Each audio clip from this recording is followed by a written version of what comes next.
Wisconsin's spring election saw a blowout win for Liberal Supreme Court candidate Chris Taylor, defeating conservative Maria Lazar by 20 points.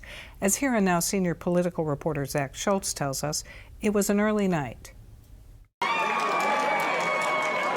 The crowd at Chris Taylor's election night party expected her to win the election for a seat on the Wisconsin Supreme Court. But that confidence didn't diminish the excitement for when the race was officially called before 9 o'clock. Since liberals flipped the court in 2023, they've paraded their majority on stage on election night for a celebratory moment. But with Chris Taylor's victory, the liberal majority is now 5-2. And with former Justice Ann Walsh Bradley on hand, the stage wasn't big enough. So they had to hold their group photo afterwards. Wow! Woo! We did it, Wisconsin! Contrary to the last two record-setting elections, this one was quieter, with less outside interest group spending, fewer ads, and lower turnout. While Justice-elect Chris Taylor held an 8-1 spending advantage over her opponent Maria Lazar, Taylor praised her get-out-the-vote effort for getting her supporters to the polls.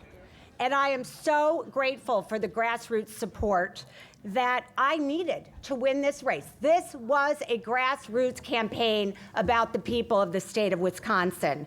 And tonight, the people of Wisconsin spoke. And what you said is clear. We are moving forward. I have spoken with Chris Taylor, and I have conceded, and that's okay. At her event, Lazar was gracious in defeat, hugging supporters and consoling those who thought she could pull off the upset. But the parties weren't even over before thoughts turned to the Wisconsin Supreme Court election next April. Incumbent conservative Justice Annette Ziegler has already announced she won't run again.